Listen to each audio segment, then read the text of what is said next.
Hi, everybody. So I decided to upload a video from YouTube in regards to the NAEYC standards. There are 10, and I'm going to go through them quickly. Number one, standard one is relationships. Two is curriculum. Three is teaching.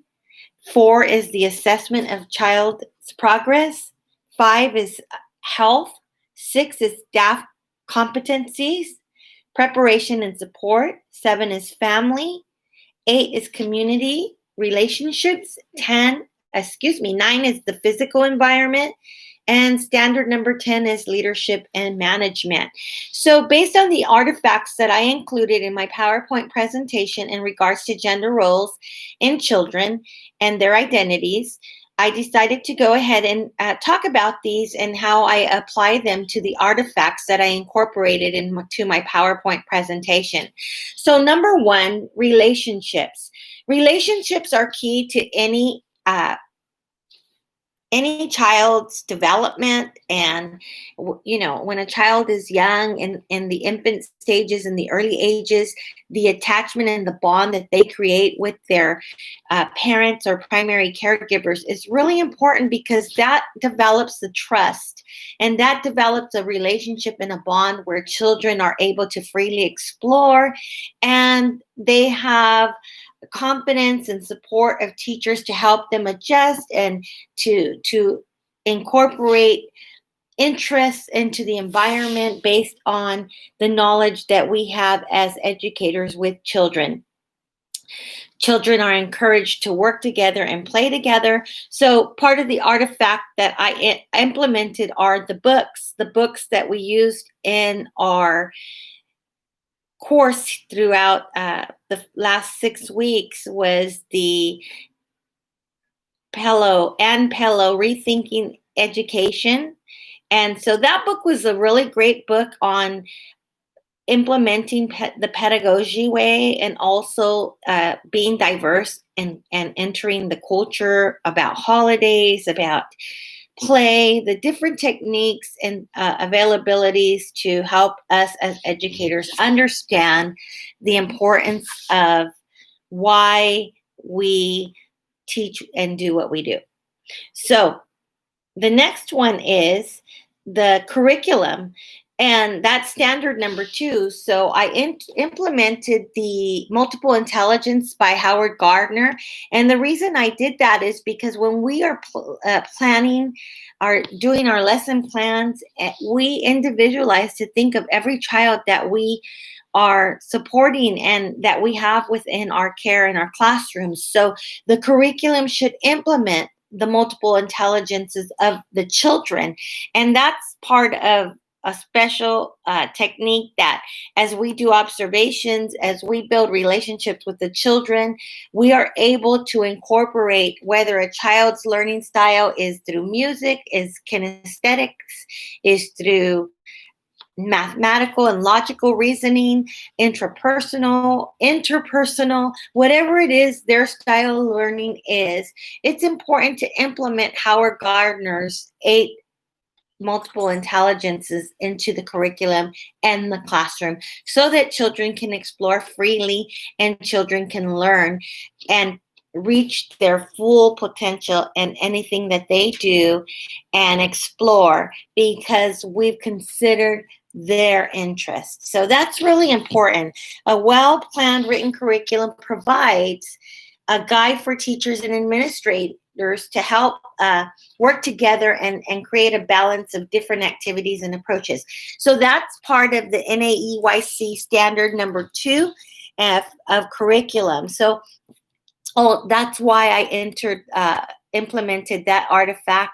As far as standard number 3 is the teaching style. We supervise the children. We direct children. We let them explore, whether it's indoors or outdoors. We provide an atmosphere and an environment that is safe. We modify strategies and implement materials based on children's interest in multiple intelligence. As far as the gender roles are are concerned when it comes to play, I truly believe that children should be allowed to explore and play with whatever tools and activities and layout that we have in our classroom. We should not direct kids away from something that they are interested in, is even regardless of gender. So that's part of a great teaching technique. We modify the strategy, we respond to the needs and interests of individual children, engaging each child and enhancing their learning. And we enhance learning by allowing children to explore freely. So, and of course, the standard number 4, going back to the books, assessments of child's progress, making sense of theory, our textbook that talked about the stories, storylines, and implementing stories. So it's so important that we develop an area where we can assess children's interests, assess children's needs, assess what it is that we can do to incorporate quality care for those children that we serve, when it comes to special needs, when it comes to interest, and when it comes to stereotypes.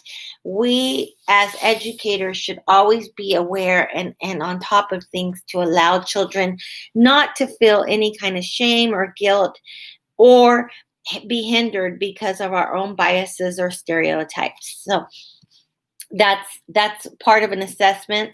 Assessment methods are appropriate for each child's age and level of development and encompasses all areas of development. So that is part of standard number 4. Of course, we have 5, which is health.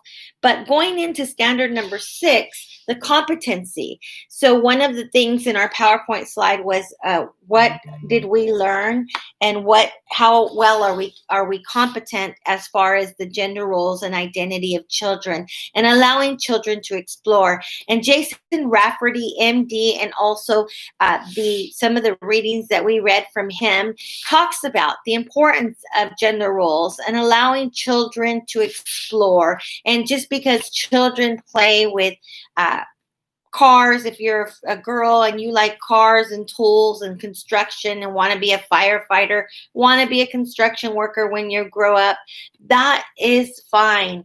Also, throughout our writings and papers assignments that we wrote and discussions, we talked about that, how important it is to incorporate not only a male role model as a police officer or a teacher or a firefighter, but we also should have women that are in those roles to show children that it doesn't matter what our gender is, we can become and do whatever it is that we desire to be in life, as far as when we grow up and as far as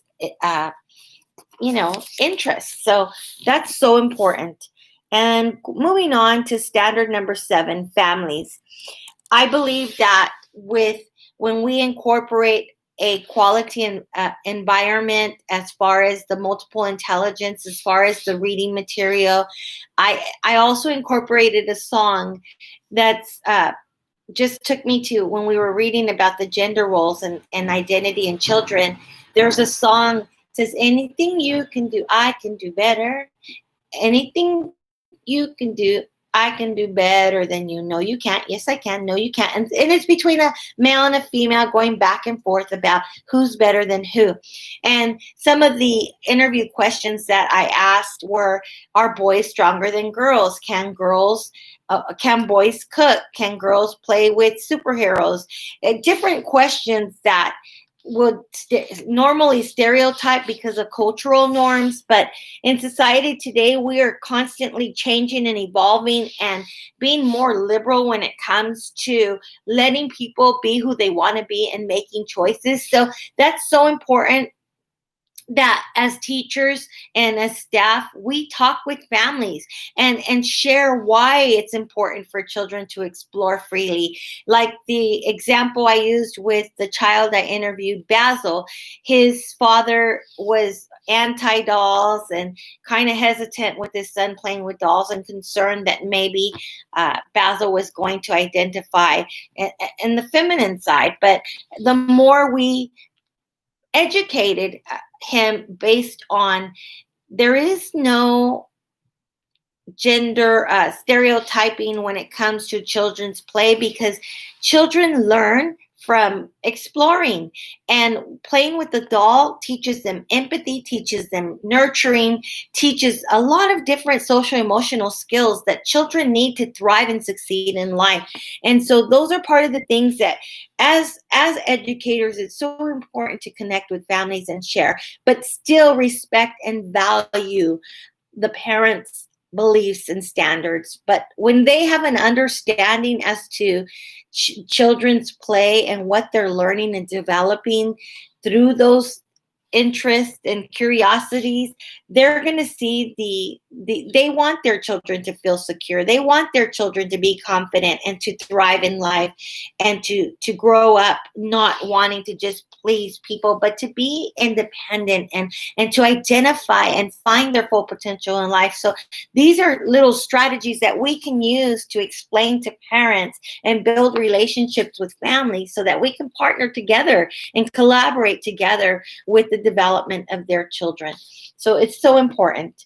And then community relationships. When we understand our community and we understand that the environment around our community, availabilities to our children for them to go, maybe there's a free showing at the college where there's a drama, and the child, maybe one of their interests is drama and music, and so they're able to go and explore and have that experience. So just developing that professional relationship with the community and the agencies gives us also as educators firsthand what is taking place in our community, so that we can incorporate and share with families and with our children to meet the needs and interests of their children and families. So the physical environment, standard number 9, one of the artifacts that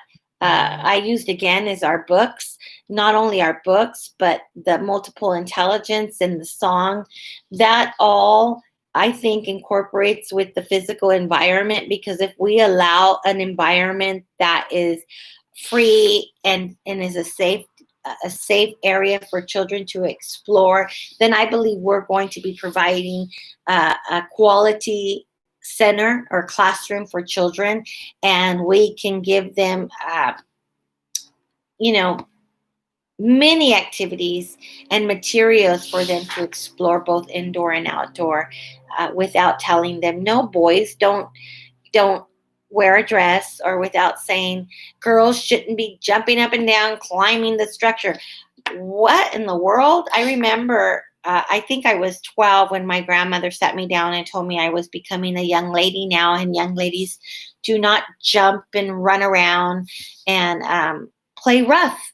And so, I took it to heart, but that was part of who I was. And so many times, because of cultural norms and society stereotypes, it can hinder our interest in who we are as people and individuals. So we never want to do that to children or to anyone for that matter. So those are part of the artifacts I included for as far as relating to the gender roles in the PowerPoint presentation, as to why I implemented these certain artifacts and how they relate to the standards of the NAEYC.